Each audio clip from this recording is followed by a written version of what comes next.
One is a stand of majestic evergreens, a forest, home to animals and a reservoir of clean water.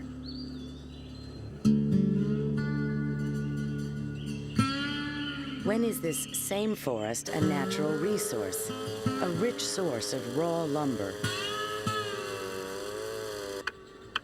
Questions like this are at the heart of conservation and resource management. Renewable resources, living things like forests, crops, and animals, can reproduce as long as environmental conditions permit. But while agricultural crops grow back after harvest every year, Douglas firs may live 500 years or more.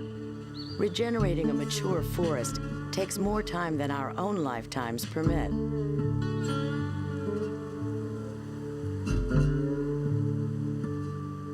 Knowing how much old growth to cut, if any, and how much to preserve in order to sustain the forest is a typical conservation challenge.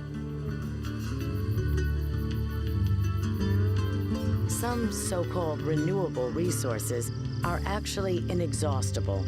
The sun, water, and air will outlast us all, but human activity influences their condition.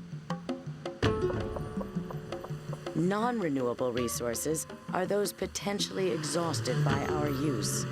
We consume coal and petroleum far more quickly than they develop in the Earth's crust. Solar power and other alternative sources of energy must be put to work on a grand scale in order to preserve some of our non-renewable supplies. Conserving natural resources is a balancing act. Preserving a resource as vital as an ocean fishery means taking only so many fish. But what harvest may a given species endure? The number may be elusive. Determining the population strength of a migratory tuna population is nearly impossible. Restoring a resource that has been used or depleted is another hopeful, if inexact, aspect of conservation. Areas stripped by gold mining may be revegetated with time and money. But how much is enough, and when is it too late?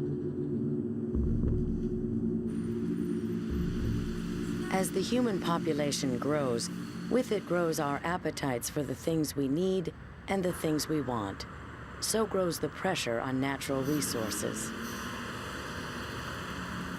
Conservation measures to protect endangered species, recycle products, rationally use energy, and sustain viable populations of living resources guarantee a better, if uncertain, future.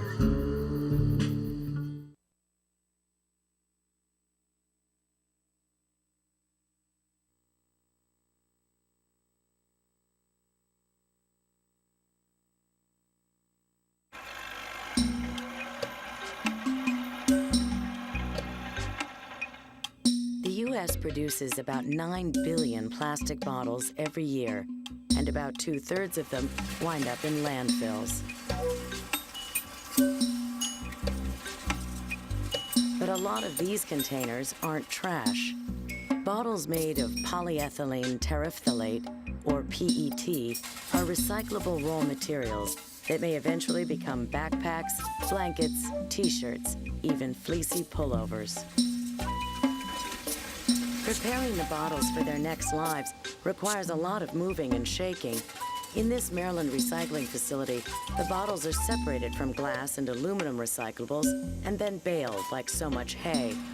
Still looking a lot like garbage, the bottles head to a fiber processing plant where they're chopped, washed, and converted into plastic flakes. Engineer Terry Harder waxes poetic about the plastic bits. The irony in this is that bottle flake is one of the best polyesters that you can get. It's a fiber-grade polyester. It has a very high molecular weight, and you need that high molecular weight to have good viscosity. To most of us, that just means this is very good stuff. These great flakes are melted and then compressed into fine fiber, recognizable as one-time bottles only by their color. Ropes of white and green fibers are pulled into modern spinning machines, knit into fabric, and dyed. In such a fashion, 2.5 billion PET containers are consumed by fabric producers, like Wellman Incorporated, each year. 25 bottles went into making employee Henry Benson's Cinchilla fleece pullover. This Patagonia jacket, for example, sold out when the material first came onto the marketplace. So that's an example of the type of demand for these types of products. People want to do something good, and they want to have a high-quality fleece jacket.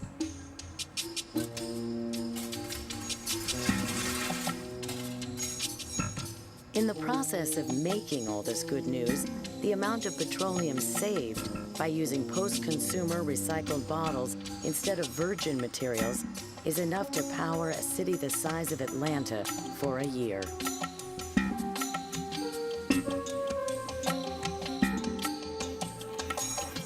Have a Coke and wear the bottle.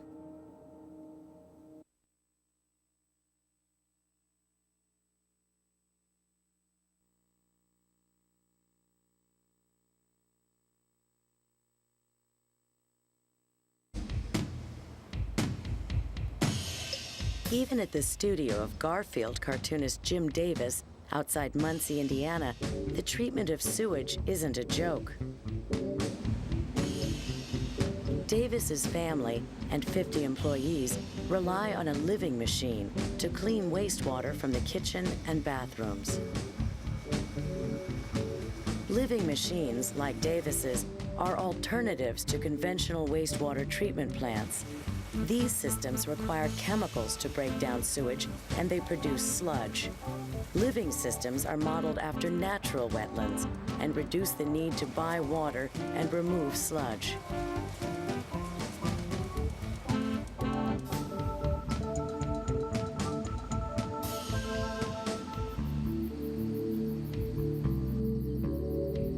I have to confess, part of the motivation was beating the system. When we built our studio, we were given one of two choices. Number one, to tile the sewage into the city of Muncie, which is a very expensive proposition. It was going to be treated with chemicals. Number two, to use a lift station and put the sewage into a finger system, meaning essentially that the raw sewage would leach into the water table about the time my son plans to raise a family here. Instead, wastewater flows through a series of biological cells kept in individual tanks. The whole system is housed in a greenhouse where bacteria and even snails break down the sewage and eventually turn it into food for plants. Waste from one system becomes food for another. The water is purified even more by cypress trees that take nutrients from the water. Duckweed, another purifier, is also food for tilapia, tasty fish that makes great food for us.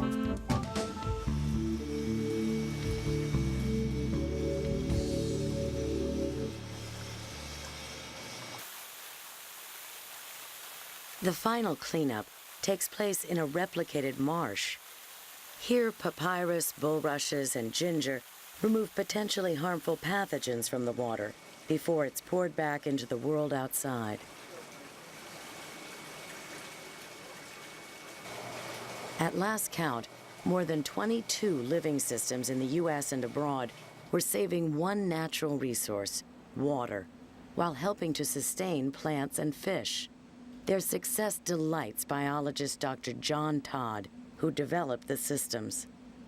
Because they don't stink and they're pretty, they would be socially acceptable, unlike conventional systems. So that becomes comprehensive water management, which these would bring about. And I like that. That feels, to me, like an ecological solution.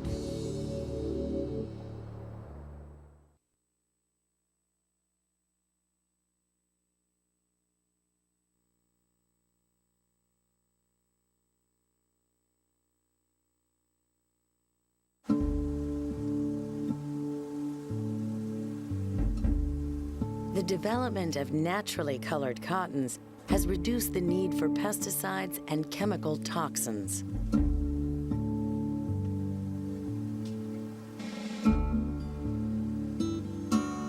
Native cultures used colored cotton for textiles for centuries, but fields of the plants have graced the U.S. landscape only recently. Because of low yields, short fibers, and the availability of cheap dyed alternatives, naturally colored cotton didn't get much attention here until Sally Fox came along. Fox was an insect biologist working for a cotton breeder when she discovered colored cotton plants. I just looked at this and said, wow, what's going on here? Why isn't anyone improving this fiber so it could be more easily spun? And he said, well, there's no market for it. And I said, well, why isn't anyone making a market for it? And he handed me this sack of seeds and said, well, why don't you do it? So she did. The first challenge was to create cotton with longer fibers that could be machine spun for a commercial market. Sally worked on developing such plants by cross-pollinating various plants selected for their fibers and colors.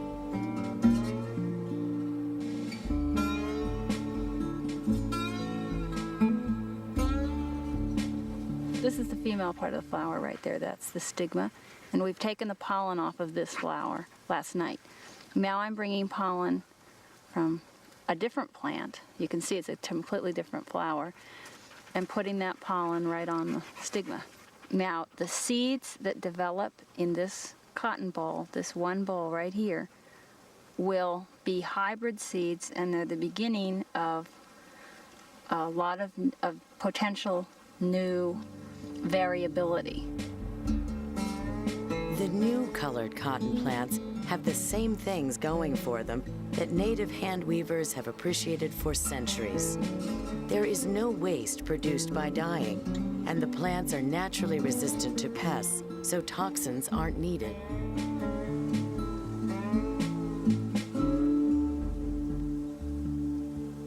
The cotton plants that produce this cotton of color are more vigorous than regular cotton. They're from wilder origins. They haven't been domesticated and put through breeding programs where people are using pesticides. What's more, the greens and browns produced naturally actually intensify with washing. Hopes for the environmentally friendly product are intensifying too.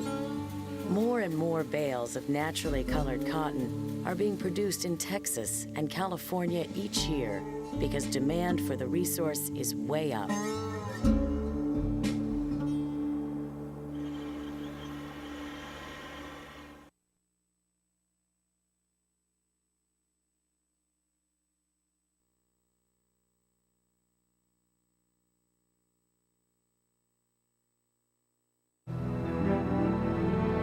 They're doing it at the beach, in skyscrapers, on Indian reservations, even at Walmart.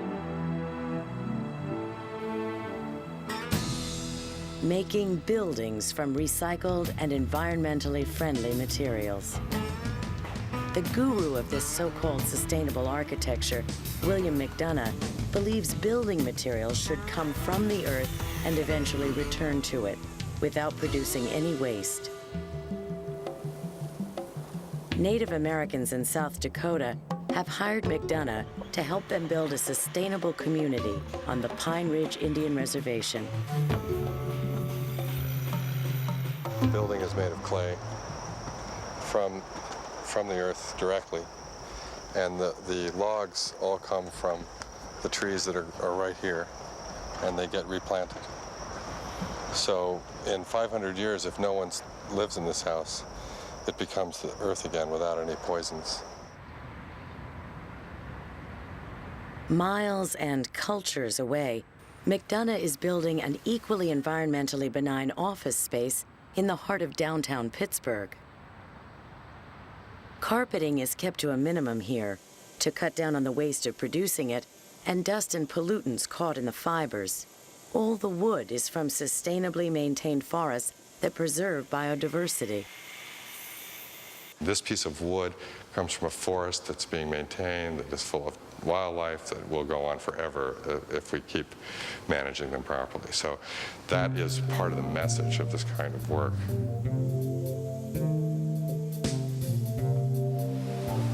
A New York developer, Stanley Stellengut, got the message and took it to St. John Island in the U.S. Virgin Islands. Here, Stellengut built Harmony Resort out of trash. It's, certainly doesn't look like a house made from trash. Here, every single thing in this room is environmentally benign. Bathroom tiles were once light bulbs. Tabletops are made from old bottles, wallboard from used cardboard, and floor tiles from construction debris.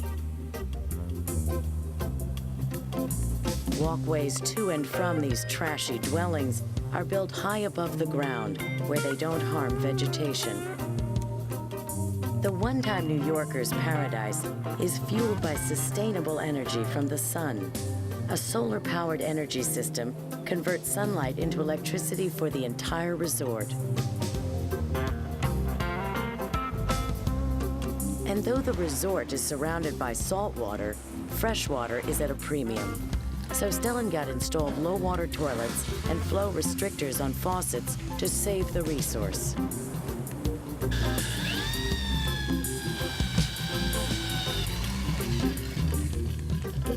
And the price? Stellengut charges less than other resorts because his costs are lower. His guests appreciate his mission. There was a period some years ago when this sort of thing just seemed too far out. But now, I think there's hardly a community that isn't involved in some form of recycling of their waste.